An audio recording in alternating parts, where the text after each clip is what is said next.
오늘 우리 누가복음 18장의 말씀 보도록 하겠습니다.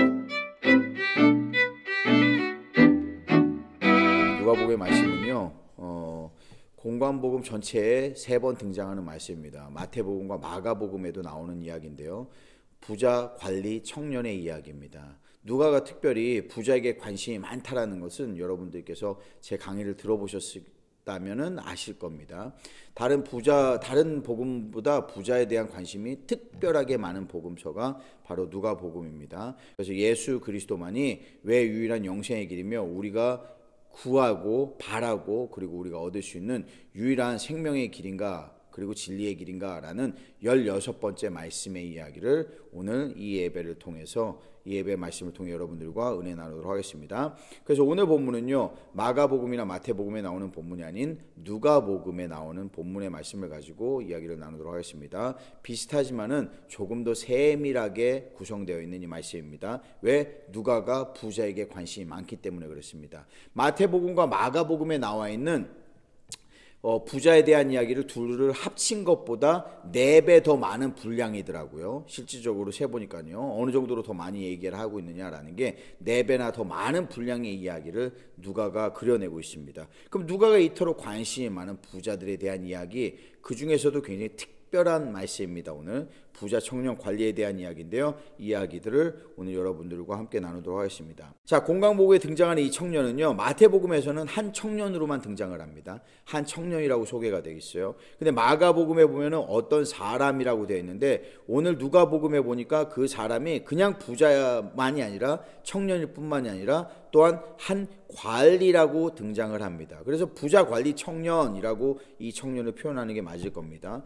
이 청년의 모습은요, 여러 가지 모습에서 여러분들이 알고 계시는 익숙한 요한복음 3장에 나오는 니고데모를 연상케 하는 그러한 청년의 모습이라고 할 수 있습니다. 밤에 찾아와서 니고데모가 주님께 질문하는 내용들을 여러분 기억하실 겁니다.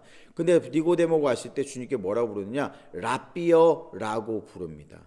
그리고 랍비라고 부르고 주님은 무엇이라고 칭하느냐? 하늘로부터 온 자라고 이야기를 합니다. 하나님이 함께 하시는 자라고 주님을 표현한 게 니고데모의 표현이었습니다. 근데 오늘 이 청년은요, 그와 비슷한 표현을 합니다. 그래서 대화가 어떻게 시작하냐? 이렇게 시작을 합니다. 18장 18절에 보시면은요, 어떤 한 관리가 이 청년이 물어 이르되 선한 선생님이여 내가 무엇을 하여야 영생을 얻으리까? 라고 하는 첫 번째 질문에서 우리의 모든 대화가 시작이 됩니다. 주님을 부르는 다양한 호칭이 있습니다. 그런데 주님을 착한 선생, 선한 선생이라고 부른 사람은 성경에서 유일하게 이 부자 관리 청년 한 명밖에 없습니다. 선한 선생이라고 불렀습니다. 우리는 이 부분을 보면서 무엇 생각할 수 있을까? 유대인들은요, 특히 랍비들은요, 선한 것이 없다라는 것에 대해서 너무나 잘 알고 있었습니다. 선한 것은 유일하게 한 가지밖에 없다라고 항상 얘기하는 것이 랍비들, 특히 유대인들 중에서도 이 성경을 가르치는 사람들이 항상 하던 말입니다. 그럼 선한 것이 한 가지밖에 없는데 그 선한 것은 무엇이냐? 바로 율법 외에는 아무것도 선한 것이 없다라고 얘기하는 것이 굉장히 일반적인 그들의 대화입니다. 그런데 오늘 이 유일하게 선한 것으로서 무엇을 삼았느냐? 선생을 부르고 있는 것입니다. 그러니까 특별한 일이에요. 사실은요. 우리의 귀에는 특별하게 들리지 않을지언정 실질적으로 유대 문화 속에 당대의 문화 속에서는 주님을 선한 선생이라고 부른 것은 굉장히 특별하다는 겁니다. 선한 것이 율법에 없다라고 하는 그 믿음 속에서 그 당대의 문화 속에서 선한 것을 선생으로 칭하고 그 사람을 바로 아무런 지위도 가지고 있지 않은 예수를 지칭하여 이 사람이 불렀다라는 겁니다. 근데 그것에 대한 답변을 보십시오. 예수께서 19절에 이르시되 네가 어찌하여 나를 선하다 일컫느냐? 하나님 한 분 외에는 선한 이가 없느니라 라고 답변을 하시는 것을 여러분 보실 수가 있습니다. 여러분들께서 이 답변을 보시면서 어떠한 뉘앙스로 이 답변이 들릴지 저는 잘 알고 있습니다. 여러분에게 어떻게 이 음성이 들릴지, 이 구절이 읽혀질지 너무나 잘 알고 있습니다. 왜냐하면은 저도 한국말을 하고요, 한국어를 사용하는 사람으로서 이게 어떠한 선입견을 우리에게 주고 있는지, 그리고 이 문장이 어떻게 들리는지 잘 깨달을 수 있다라는 것입니다. 느낌이 온다라는 것이에요. 근데 이 청년이 무엇을 물어봤는지 여러분 잘 기억하십시오. 청년이 원하는 것은 지금 내가 얻기를 원하는 것은 영생을 얻기를 원하는 것입니다. 이 청년은 어떤 사람이냐? 부자 청년 관리입니다. 다른 말로 하자면은 누구보다 잃을 것이 많은 사람이에요. 그 사람이 얻기를 원하는 것이 무엇이냐? 이미 많은 것을 가지고 있는데 나는 영생을 얻기를 원한다는 거예요. 그 영생을 얻기 위한 질문에 대한 답을 찾기 위해서 아무런 관리직도 가지고 있지 않고 아무것도 가지고 이 세상에 지위를 가지고 있지 않은 예수를 찾아와 그 예수에게 선한 선생이라는 호칭을 하면서 율법 외에 선한 것이 없다라는 그 문화 속에 주님을 선하다 칭하면서 그 주님께 내가 무엇을 행하여야, 믿는 게 아닙니다. 내가 무엇을 행하여야 영생을 얻을 수 있겠는가라고 주님께 질문하고 있다는 겁니다. 그런데 주님이 답변으로 무엇을 하셨느냐? 영생에 대한 답변을 하지 않으셨습니다. 주님이 답변하시기를 나를 무엇으로 부른 것에 대해서 먼저 답변을 하셨다는 거예요. 내가 나를 어떻게 왜 선하다고 일컫느냐? 하나님 외에 한 분 외에는 선한 이가 아무도 없다. 하나님 외에는 아무도 선한 이가 없는데 왜 나를 선하다 일컫느냐? 나조차도 선하다고 부를 수가 없다라고 여러분의 귀에 들릴 거라는 걸 압니다. 이 표현이 주님의 겸손의 표현으로 들릴 거라는 것을 저는 안다라는 거예요. 왜냐? 제 귀에도 그렇게 들릴 수 있기 때문입니다. 그런데 원어를 보니 전혀 그렇지가 않습니다. 이것을요, 원어로 보면은 사실은 굉장히 명확합니다. 뜻이요. 원어로는 어떻게 써 있느냐? T me leges agathon이라는 문장입니다. 그렇게 불렀어? Who me 이런 표현입니다. 원어로 하자면요. Who me? 너 나 얘기하는 거야? 내가 선하다고? 너 하나님 한 분만이 선하시다는 거 알고 있지라고 하는 질문입니다. 다른 말로 하자면요. 너 나를 지금 선하다고 부른 거야? 하나님 한 분만이 선하다는 사실도 알고 있지? 그렇다면 너 혹시 내가 하나님이신 걸 너 알고 있는 거니? 라고 하는 질문과 똑같다는 겁니다. 우리는요, 사실은 너무나 많은 선입견을 가지고 있습니다. 주님의 모습을 그리면서도요, 이 모든 것이 내가 가지고 있는 신학, 내가 가지고 있는 생각, 그리고 내가 바라보고 있는 주님에 대한 생각 때문에 마치 주님이 이걸 겸손의 표현으로서 하나님 한 분만이 선하신데 네가 감히 나를 어떻게 선하다고 부르냐? 우리 아버지 외에는 아무도 선하신 분이 없다라고 표현한 것처럼 들릴 수 있다는 걸 압니다. 그런데 실질적으로 주님이 하신 말씀은 그렇지가 않다는 거예요. 주님이 실제로 여기에 원어를 통해서 표현하신 말씀은요, 너 혹시 설마 내가 정말 아버지와 하나라는 거, 내가 바로 하나님 그분이라는 거, 내가 하나님의 아들이라는 그 사실을 너도 알고 있는 거니? 라고 물어보고 있다는 겁니다.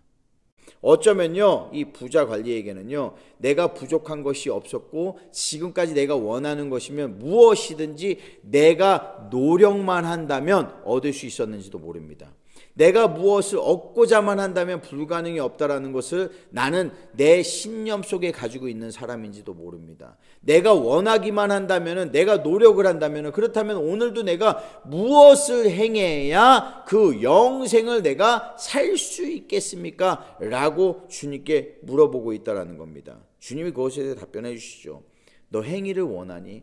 네가 행위를 원해서 영생을 바란다면 내가 너에게 행위에 대해서 알려줄게 라고 얘기하십니다. 20절에 보시면은 네가 이미 계명을 알고 있느니 간음하지 말라, 살인하지 말라, 도둑질하지 말라, 거짓 증언하지 말라, 그리고 내 부모를 공경하라 라고 이야기합니다.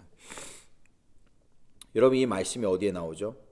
계명을 다 너희가 아노니 라고 얘기한 것처럼요, 십계명에 나오는 말씀입니다.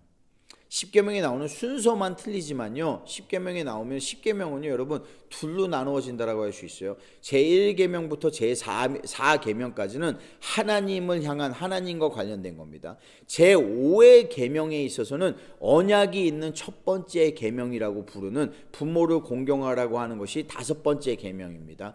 6번째 계명부터 맨 마지막 계명까지는 이웃과 상대방 사람들에 대한 계명입니다. 그러니까 절반은 사람을 향한 것이고 나머지 절반 중에 4가지는 하나님을 향한 것인데 가운데 껴있는 것이 부모를 공경하는 것에 대한 것입니다. 그리고 그것에 언약이 유일하게 담겨 있어요. 그 언약이 뭔지 아세요? 부모님을 공경하라고 하는 10계명에만 유일하게 약속이 있습니다. 계명인데 거기에 약속이 있어요. 담겨 있어요. 그 약속이 뭐냐? 이 세상에서 장수하게 된다라는 것이요. 네가 장수하리라 라고 하는 겁니다. 너의 생명이 장구하리라 라는 언약이 담겨 있는 게 5번째 계명입니다.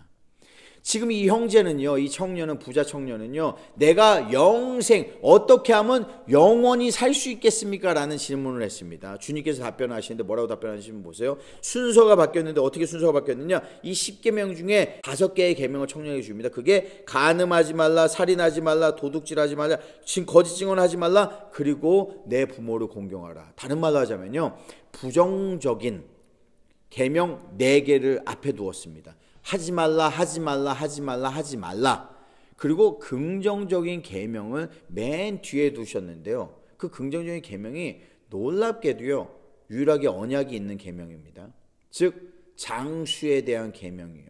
네가 오래 살게 된다라는 계명입니다. 하지 말라, 하지 말라, 하지 말라, 하지 말라. 그러나 이것을 행하라. 그러면 네가 오래 살리라 라고 얘기하는 거야. 나는 영생을 얻기 위해서 이곳에 왔습니다. 그렇다면은 내가 영생을 얻는 것을 4가지 하지 말라는 것을 내가 행하지 않고, 그리고 한 가지를 내가 행하기만 한다면 나는 영생까지는 모르지만 오래 살 수 있을 거라는 확신을 내가 얻을 수 있다라는 겁니다. 아니나 다를까 놀랍게도요, 이 청년이 흥분해서 제가 표현하는 겁니다. 이것은요. 근데 정말 감사하는 마음으로 이제는 이 주님에 대해서 더 이상 선한 선생이라는 호칭도 부르지 않습니다. 뭐라고 이야기하지 않습니다. 감사하다라고도 얘기하지 않습니다. 바로 답변하기를 21절에 보면은 여짜오되 이것은 내가 어려서부터 다 지키었나이다 라고 확신을 가지고 주님께 답변하는 걸 볼 수가 있습니다. 어려서부터 내가 다 지켰나이다.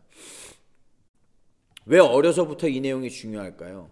왜냐면은요, 오늘 이 본문이 나오기 전에 바로 직전에 일어나는 일이 있습니다. 바로 이전에 일어나는 일이 무엇이냐면 주님이 아이들을 보고요, 너희들이 이 아이들과 같지 아니하면 결단코 하나님의 나라에 들어갈 수 없다라는 이야기를 주님께서 하셨거든요. 그 본문의 말씀을 하셨을 때 그 상황 속에 이 청년도 저는 있었을 거라고 생각을 합니다. 이 부자 관리도 그 자리에 있었을 거라고 생각을 해요. 거기에서 들었던 얘기는 이 꼬마 아이들과 같은 아이들이 아니면 결단코 친구에 들어갈 수 없는데, 이제 주님께서 나에게 기쁜 소식을 주셨어요. 그 기쁜 소식이 뭐냐? 내가 무엇을 하여 영생을 얻을 것인가 라는데, 주님께서 말씀하시기를 네가 계명을 이미 알고 있는데 나를 선한 선생이라 부른 것을 보니 네가 어쩌면은 내가 아버지와 하나라는 것을 알고 있는지도 모르겠다라는 거예요.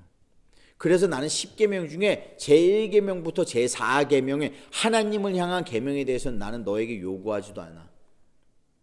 그렇다면 나머지 6개의 계명 중에서 5가지의 계명을 내가 너한테 요구하는데, 그 중에서 5번째 계명이었던 부모를 공경하는 것에 장수에 대한 것이 달려있으니 이것을 맨 마지막에 내가 너에게 5가지로서 계명을 얘기했어요. 그랬더니 이 청년이 그 얘기를 듣고 나서 내가 어린아이 때부터, 아까 주님 그 얘기하셨죠? 그 청년들, 그 꼬마아이들 얘기하셨죠? 그 꼬마아이들과 같지 않으면 결단코 들어갈 수 없다고 하셨는데 제가 여기 있습니다. 내가 어릴 적부터 이 계명을 다 지켰습니다라고 이 청년이 지금 주님께 흥분하여 답변하고 있다라는 것입니다. 여러분 보십시오. 순서만 바뀌어서 얘기했지만요, 확신에 탄 청년이 이 답을 하자 주님께서도 얼마나 기쁘셨는지 몰라요. 오늘 누가복음에는 나오지 않지만은요, 마가복음에 보면 이런 표현이 나와 있습니다. 주님께서 그를 사랑하시어 이르시되라는 표현이 담겨 있습니다. 병의 구절에 보니까요, 그가 너무나 사랑스러운 거예요. 나를 선한 선생이라 불렀어요. 그리고 영생에 대한 관심이 있어요. 많은 것을 가지고 있는데도 영생에 대한 관심을 가지고 나를 따라오면서 이 청년이 내가 이 모든 것을 어렸을 때부터 다 지켰다라고 얘기하는 겁니다. 그 주님께서요, 그 답변을 듣고요, 사랑의 마음을 가지시고 이렇게 얘기합니다. 그런데 22절에 보니 내게 아직도 한 가지 부족한 것이 있노라 라고 얘기하십니다. 너에게 아직도 한 가지 부족한 것이 있노라 라고 얘기합니다. 여러분, 이 얘기를 듣고요, 그 청년이 무엇 생각했을까요? 우리가 이 말씀을 그냥 그대로 여기에서 이대로 읽으면요, 22절에 보세요. 예수께서 이 말을 들으시고 이르시되 내게 아직도 한 가지 부족한 것이 있으니 라고 얘기했다라는 거예요. 여기까지 주님이 얘기하시고 멈췄다면은 여러분 느낌이 어땠을 것 같으세요? 청년의 마음속에는요, 굉장히 기쁨이 있었을 거라고 생각을 합니다. 왜냐하면요, 주님이 말씀하지 않으신, 주님이 여기서 얘기하는 한 가지 남아있다라는 것은 너무나 명백하거든요. 왜냐, 원어로 보면 더욱더 그렇습니다. 더욱더 명백한 것이, 왜냐면 주님이 이렇게 말씀하고 계신 거거든요. 아직 한 가지 부족한 것이 있으니 라고 하신 것이 아니라, 그렇다면 너에게 이제 단 하나 남아있네 라고 얘기하시는 거예요. 사실은요, 너에게 단 한 가지 남아있네. 왜냐, 나를 선한 선생이라 불렀어요. 10계명 중에서 그렇다면 1계명부터 4계명까지는 네가 알고 있고 지키고 있다라고 전제하자고요. 그렇다면 나머지 6개의 계명 중에 내가 너에게 5개를 줬는데 그 5개의 계명을 내가 어릴 때부터 지켰다면 단 이제 한 가지 남아있네라는 것은 내가 유일하게 이야기하지 않은 마지막 하나의 계명, 10계명 중에 단 하나의 계명, 그것은 무엇이냐, 내 이웃의 것을 탐하지 말라라고 하는 그 계명입니다. 그 계명 하나 남아있다는 걸 이 형제는 너무나 잘 알고 있어요. 이제 10계명 중에 단 한 가지 남아있는 것이 무엇이냐, 내 이웃의 것, 내 아내의 것을, 내 이웃의 아내를 탐하지 말라, 내 이웃의 소유를 탐하지 말라, 내 이웃의 것을 탐하지 말라라는 그 한 가지 계명인데, 만약에 주님이 그 말씀을 말하셨다면은 나는 어쩌면은 그 말씀 때문에 더욱더 기뻐할 수 있을지도 모르겠어요. 왜냐, 내가 그것을 지키고 있노라라고 얘기할 수 있는 자신과 확신이 나에게 있을 수도 있기 때문입니다. 그런데요, 주님은 사실은 그거보다 더 높은 차원의 것을 말씀을 하십니다. 왜냐, 주님은 뭐라고 하시냐, 한 가지 있는데 그 한 가지가 남의 소유를 탐하지 말라라는 것이 아니라 그 탐하지 말라라는 10번째 계명의 해석입니다. 그 10번째 계명은 그냥 그대로 내가 알고 있는 대로, 이 부자 관리 청년이 알고 있는 대로 남의 소유를 탐하지 말라가 아니라 그 계명의 실질적인 의미를 더욱더 풀어서 말씀하고 계시다는, 그것이 무엇인 줄 아세요? 그것은요, 너에게 있는 것을 다 팔아서 가난한 자들에게 나누어 주라라는 것입니다. 그것을 행한다면은, 그리하면 그때서야 너에게 하늘의 보화가 있으니 그제서야 나를 따르라 라고 말씀하신다라는 겁니다. 여러분 어땠을까요? 나누어 주라는 것이 아닙니다. 주님께서 요구하시는 것은요, 내 소유를 다 팔아버리는 겁니다. 너의 소유를 다 팔아서 가난한 자에게 주라는 겁니다. 내가 나의 소유를 다 팔아야만 내가 그것을 다시 돌이킬 수 있는 방법은 없습니다. 내가 가진 것을 다 팔아서 가난한 자에게 주라는 거예요. 내 것을 다 팔았을 때 내가 그것을 다 가져올 수 있는 방법이 없어요. 돌이킬 수 있는 방법이 없는 겁니다. 팔았을 때는요, 나누어 주는데 누구에게 나눠 주느냐, 다시 나에게 갚을 능력이 없는 자들에게 나누어 주라는 겁니다. 나는 잃을 것이 너무나 많은 것을 가지고 있어요. 나에게는 젊음이 있습니다. 나에게는 관직이 있습니다. 나에게는 재산이 있습니다. 근데 이 모든 것을, 내가 가지고 있는 것을, 여기에 번역은 재물을 팔아서, 재산을 팔아서 라고 얘기하는 것처럼 들릴지 모르지만요, 사실은요, 네가 있는 것을 다 팔아서입니다. 근데 원문을 보면 네가 있는 것을 할 수 있는 대로 다 하라라는 표현이 있어요. 다른 말로 하자면은 너의 젊음이라도, 너의 능력이라도, 너의 관직이라도, 네가 소유한 재산이라도 무엇이든지 다 팔 수 있는 것이 있다면 다 모든 것을 팔아서 그것으로 가난한 자들에게 다 주어 버리라는 겁니다. 도우라고요? 아니요, 그들에게 주라고 명령하셨어요. 나에게 돌아올 수 있는 가능성이 없는 것을 얘기하는 겁니다. 이 청년은요, 근심했어요. 그런데 여러분 보세요. 그 사람이 큰 부자이므로 이 말씀을 듣고 심히 근심했다라고 얘기합니다. 여기에 두 개의 아주 특별한 표현, 우리 눈에 잘 보이지 않는 그 특별한 표현이 무엇이냐, 큰 부자라고 하는 그 크다라는 표현입니다. 이 표현이 잘 등장하지 않습니다, 성경이요. 그리고 또 하나가 뭐냐, 심이라는 표현입니다. 그러니까 우리가 생각하는 핵심은 그가 부자였다라는 것과 근심했다라는 것일 수 있지만요, 실제로 성경이 더욱더 우리에게 강조하고자 하는 것은 그가 보통 부자가 아니었다라는 거예요. 정말 큰 부자였다라는 겁니다. 그리고 그가 보통 근심한 것이 아니에요. 정말 심히 근심했다라는 거. 어느 정도로 죽을 정도로 근심을 했다라는 거예요. 나는 지금 영생을 얻기 위해서 왔어요. 그런데 내가 죽을 만큼 근심을 하게 되어서 돌아갈 수밖에 없는 상황이 된 거라는 겁니다. 근데 여러분, 이 말씀을 보면서요, 여러분은 무엇을 생각하세요? 저는 사실 이 말씀을 보면서요, 잘 이해가 되지 않았습니다. 특히 이 부분을 보면서 이해가 되지 않았어요, 저는요. 처음에는요. 여러분의 마음은 어떠실지 모르겠습니다. 한번 가만히 생각해 보십시오. 너의 모든 것을 다 팔아서 가난한 자들에게 주라. 그리고 너에게 보물이 22절에 보면은 보물이 너에게 보화가 하늘에 있을 것이라 라고 주님이 보증을 해주셨어요. 내가 이게 잃는 게 많이 있을까요? 제가 생각하기에는요, 이게 이해가 안 됐던 게 제가 잃는 게 별로 없어요, 사실은요. 내가 모든 걸 다 팔아한다고 하더라도 나에게 하늘의 보화가 보증이 돼 있단 말이에요. 그리고 내가 이제 할 수 있는 것은 주님을 따라갈 수 있는 그 영광을 얻게 되는 겁니다. 주님은 누구도 함부로 초청하지 않습니다. 12명의 제자 위에는요, 다른 사람이 아무리 따르고자 한다 하더라도요, 그 주님께서요, 그들을 초청하지 않습니다. 그런데 이 청년에게는 그 초대권을 주었어요. 내가 만약에 내 모든 것을 팔아서 주님을 따를 수 있다면은, 그렇다면은, 그리고 나에게 보장된 보화가 하늘에 있다라면은 내가 무엇을 그렇게 손해보는 것인가 라는 것이 저의 생각이었습니다. 그런데 여러분, 이 청년은 그렇지 못했어요. 이 청년의 마음을 이해하기 위해서 우리가 노력해야 될 것은요, 무엇이냐? 우리가 그만큼 가지지 않아서 그런지도 모릅니다. 재물과 하나님의 나라는요, 사실 굉장히 밀접한 관계를 가지고 있습니다. 이 청년은요, 내가 노력을 해서 무엇을 행해서 얻을 수 있는 것에 대해서 생각을 했어요. 내가 간음하지 않았어요. 나는 살인하지 않았어요. 도둑질하지 않았습니다. 거짓 증언하지 않았으며 부모를 공경해 왔습니다. 게다가 거기에다가 주님이 만약에 나에게 남의 것을 탐하지 말라고 한다면은 그것조차 어쩌면은 나는 행했노라 라고 내 양심에 맞추어 빗대어 주님의 기준이 어떠하든 빗대어 내가 그러했노라 라고 대답했을 수 있을지 모르겠습니다. 그런데 사실 여기에서 더욱더 중요한 것은요, 주님께서는요, 그것보다 더 높은 기준을 가지고 계시다라는 것이요. 예수께서 그를 보시고 이르시되 재물이 있는 자는 하나님 나라에 들어가기가 얼마나 어려운지 25절에 낙타가 바늘귀로 들어가는 것이 부자가 하나님의 나라에 들어가는 것보다 쉬우니라 라고 말씀을 하십니다. 이 말씀을 사람들이 이해할 수 있고 위로할 수 있고 이 시대를 살아가는 많은 부자들을 위로하고 그들에게 평안을 주기 위해 많은 이야기들을 만들어냈습니다. 예루살렘에 보면은 거기에 그 바늘귀라고 하는 게이트가 있다라는 거짓말도 만들어냈고요. 그런 얘기는 더 이상 통하지 않습니다. 그건 사실이 아니기 때문에요. 그리고 낙타를 가지고 낙타와 비슷한 단어가 사실은 낙타가 아니라 로프라는 단어가 있습니다. 사실입니다. 헬라어의 낙타라는 단어와 이 로프, 우리가 아는 그 줄 있죠? 동아줄 같은 거, 로프라는 단어와 비슷한 철자법을 가지고 있어요. 철자를요.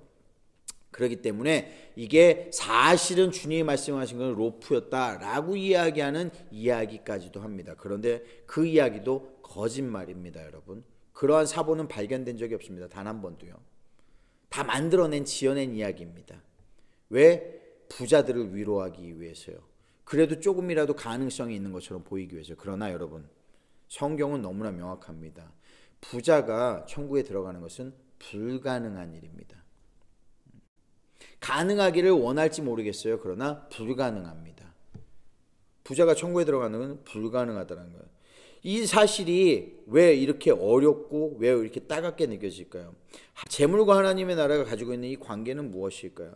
두 가지를 겸하여 섬길 수 없다는 거 우리가 머리로는 알고 있습니다. 그런데 사실 이게 어려운 것은요, 당대 문화에서도 그렇지만 지금도 그렇습니다. 유대 문화 속에서는요, 부자는 하나님이 만들어주신다라고 믿었습니다. 그리고 성경에 그러한 말씀이 있습니다.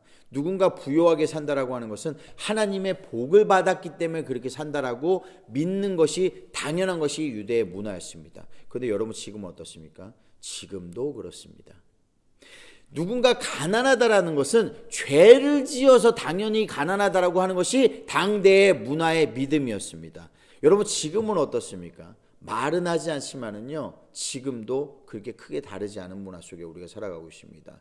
그런데 여러분, 오늘 주님이 오셔가지고 하시는 말씀이 무엇입니까? 주님은요, 섬김을 받으러 오신 분이 아니라 섬기기 위해서 오신 분입니다. 주님은요, 스스로 천지를 창조하신 창조주 하나님의 아들이시며 모든 것을 소유하신 분이시지만 그 모든 하늘의 보좌를 버리시고 이 땅에 인간의 모습으로 오신 분입니다. 주님께서는요, 모든 재물과 모든 천지를 다 소유하고 계시고 호령하시는 분이시지만 그 모든 것을 다 버리시고 스스로 가난하게 되시고 계신 분입니다. 가난한 자들과 함께 하신 분입니다. 죄인을 구원하시기 위해 오신 분입니다. 잃어버린 자를 찾기 위해서 오신 분입니다. 그리고 힘들고 아프고 어려운 자들을 구하기 위해 오신 분이셨습니다. 그리고 그러한 사람들을 구원하기 위해 스스로 그렇게 되신 분입니다. 주님보다 더 아픔을 겪은 사람이 어디 있습니까? 십자가의 고통보다 더 큰 고난을 받은 사람이 어디 있습니까? 더 큰 억울함을 받은 사람이 어디 있습니까? 내가 죄를 짓지 않았는데 죄의 자리에 선 주님이셨습니다. 내가 모든 것을 소유하고 있었지만 아무것도 가지지 않았고 그 주님이 태어나셨을 때 누일 곳조차 없어 말 구유에 누이셨던 그러한 분이셨습니다. 주님이 십자가에서 죽으셨을 때 주님을 누이실 무덤조차 하나 없어서 그 시체가 버려질 위기에 처했었던 게 바로 주님의 모습입니다.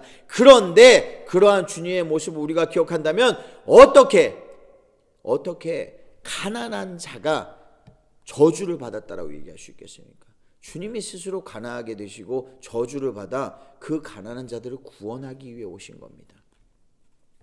부자가 축복이라고요? 그렇지 않습니다. 부유한 것은 여러분 죄가 아닙니다. 하지만 성경은 명백하게 이야기하기를 그 부유함으로 자기 자신을 윤택하게 하는 것은 분명한 죄라고 정의하고 있습니다. 부자 상인 아리마대가 없었다면요, 여러분, 주님은요 누이실 곳이 없었어요. 생각해 보십시오.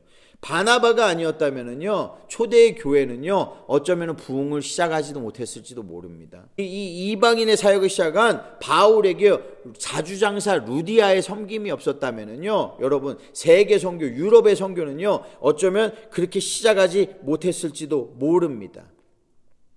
부자가 세상에 존재하고 여러분에게 부유함을 주셨다면요 그것은 여러분을 위한 것이 아닙니다. 여러분이 가지고 있는 것으로 여러분들께서 무엇을 행할 수 있고 그것을 통해 영생을 얻을 수 있는 그런 착각을 한다면요 그것은요 여러분에게 근심을, 염려를 안겨줄 만한 그러한 믿음밖에 되지 않는다라는 것을 꼭 기억해야 됩니다.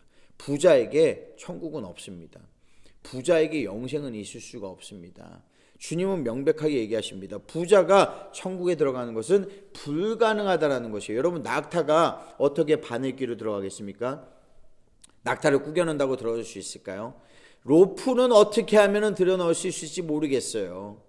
그렇죠? 만약에 예루살렘에 진짜 예루살렘에 이 바늘귀라고 하는 좁은 문이 있었다라고 한다면은 어쩌면은 새끼 낙타는 들어갈 수 있을지 모르겠어요. 그러한 거짓말이 사실이라면은. 그런데 그건 거짓말입니다. 주님은 명백하게 정말 말씀하시기를 이 바늘, 우리가 실을 쓸 때, 옷을 꼬맬 때 사용하는 이 바늘, 그 구멍 얼마나 작은지 아시죠? 그 구멍에 낙타가 들어가는 것입니다. 불가능한 일입니다. 새끼 낙타 들어갈 수 없는 일이에요. 그렇다면 부자가 천국에 들어가는 것은 불가능한 일입니다. 청년은요 이러할 것이 너무나 많습니다. 이러할 것이 너무나 많은 사람이 이러한 것을 만약에 이것을 다 잃어버리고 그리고 나서도 주님을 얻기를 소망한다면 그에게 천국이 있겠죠. 왜 부자는요 그런데 그것을 행하지 못할까요? 왜 청년은 그것을 행하지 못할까요? 여러분들께서 이것을 이해하기는 어렵지 않습니다. 부자는요 만족이라는 게 없습니다. 그렇기 때문에 부자가 되는 겁니다, 여러분. 부자의 생각은요 만족함이 없기 때문에 그렇습니다. 이 부자들이 생각하는 게 뭔 줄 아시는 줄 아세요? 천국이 무엇으로 보이는 줄 아세요? 천국은요 보험이에요, 여러분. 천국이 진짜 가고 싶어서가 아닙니다. 천국이 그렇게 필요해서라고 생각하는 게 아니에요. 천국이 그렇게 갈망해서가 아닙니다. 이 세상에서 이미 많은 것을 누리고 있는데, 그런데 진짜 천국이 존재한다라고 하니, 진짜 천국이 있다라고 하니 보험입니다. 나는 이번 주에도 교회에 나와서 예배를 드립니다. 나는 이번 주에도 교회에 나와서 헌금을 드립니다. 나는 보험료를 납부하고 있는 거예요. 천국이 있기 때문에 보험료를 조금이라도 매주 납입해야 되거든요. 그리고 가난한 자들이 있어요. 가난한 자들에게 내가 조금이라도 덜어서 더해줍니다. 내가 가난한 자에게 원래는 주님께서 원하시는 나의 모든 소유를 팔아서 그들을 도와주는 거거든요. 나처럼 윤택하게 되길 도와줘. 하나님의 일에 있다면 그 일에 헌신해야 되거든요. 그렇게 하지 않습니다. 내가 내 차를 팔아서 그렇게 하는 거 보였습니까? 아니요. 내가 가지고 있는 거 남는 거 중에서 조금을 도와줄 수 있어요. 왜? 보험료를 납부하는 거니까. 이 세상이 어떠한 보험이에요, 여러분? 만약에 당신의 미래에 닥칠 어떠한 위험이나 재앙이나 어떠한 것에 예비하기 위해서 당신의 소유의 절반을 팔아서 이번 주에 이것을 납입하십시오라고 한다면 그 보험을 들 사람은 아무도 없습니다. 하지만 견딜 만한 고통스러운 납입금, 조금 납입금이 세다고 하더라도 보험을 납입하도록 하는 보험을 사람들이 가입을 합니다. 천국이 부자들에게 보험인 것입니다. 그런데요, 그 부자들이 진짜 원하는 것은요, 그 보험을 통해서 천국에 갈 수 있기를 원하기 때문에 조금 납입하고 조금 나누어주고 조금 소유를 떼어주고 조금 어려운 사람 도와주고, 그러한 마음, 그건 긍휼한 마음이 아니에요. 교만한 마음이죠. 자기에게 손해가 없는데 어떻게 그게 돕는 겁니까? 자기에게 아픔이 없는데 어떻게 주님이 행하신 일을 하고 있는 겁니까? 자기가 모든 것을 내려놓고 소유하고 팔아서 자기도 가난해지지 않고 있는데 어떻게 그가 그것을 주님의 마음을 이해할 수 있겠습니까? 그에게 영생이란 있을 수 없습니다. 그가 원하는 것은 내가 이 모든 것을 돕고 행하고 헌금을 하고 납입하고 성교비를 도왔고 무엇인가를 이렇게 살고 거룩한 척 살아간다면 언젠가 내가 천국에 갈 수 있을 거라고 착각하지만요, 사실은요, 그 보험은 어떤 보험인 줄 아세요? 만기가 되면 그 납입금을 다 찾아서 끝나버리는 그러한 보험입니다.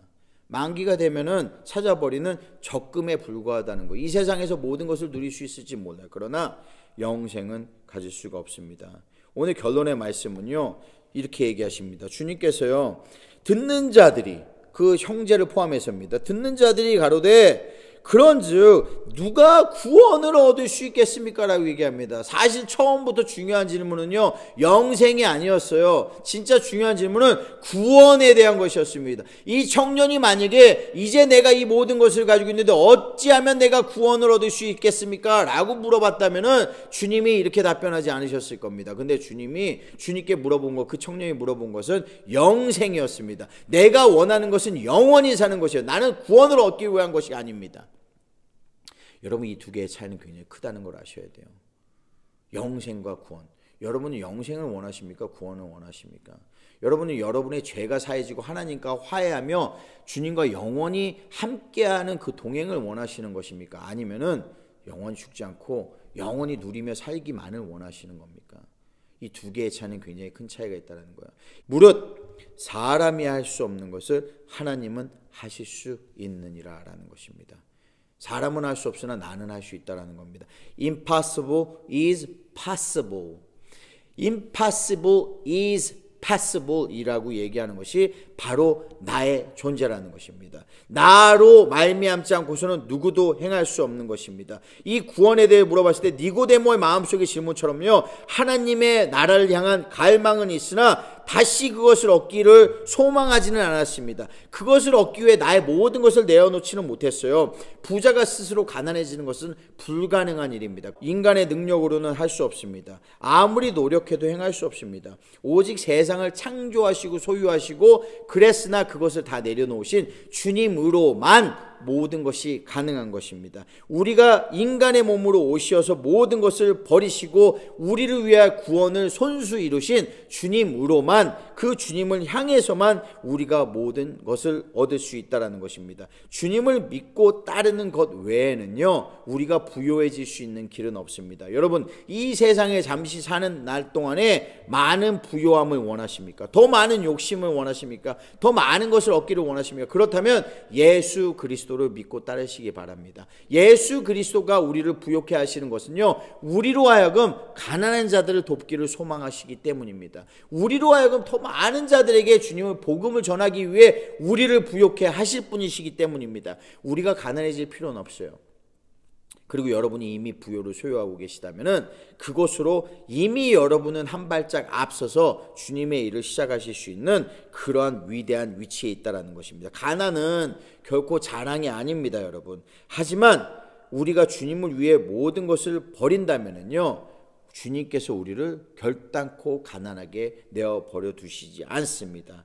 우리는 천국의 보물만 쌓여 있는 것이 아니라 이 땅에서도 주님의 일을 행할 만한 충분한 모든 것을 얻을 수 있는 은혜를 받은 사람들입니다. 이 은혜의 시대, 주님을 알지 못했던 때에는요, 주님을 알지 못했기 때문에 이 은혜를 누릴 수 없었어요. 그래서 율법만 지킨다라면은 어쩌면은 내가 영생을 살 수 있을 거라고 믿었던 사람들도 있었습니다. 그러나 주님을 우리는 아는 시대, 주님이 계신 시대, 주님을 통하는 시대를 살아가고 있습니다. 이 은혜의 시대를 통해 우리가 해야 될 것은 무엇인 줄 아세요? 우리가 가진 것이 있다면, 우리의 젊음이 있으십니까? 여러분에게 젊음이 있다면 그 젊음으로 주님을 섬기기 시작하시기 바랍니다. 여러분에게 강건함이 있다면 그 강건함으로 주님을 섬기기 시작하시기 바랍니다. 여러분에게 위치가 있다면 그 위치는 주님의 나라를 위한 위치라는 걸 기억하시기 바랍니다. 그리고 여러분에게 재물이 있다면, 물질이 있다면 그것보다 더 많은 것을 원하지 마시기 바랍니다.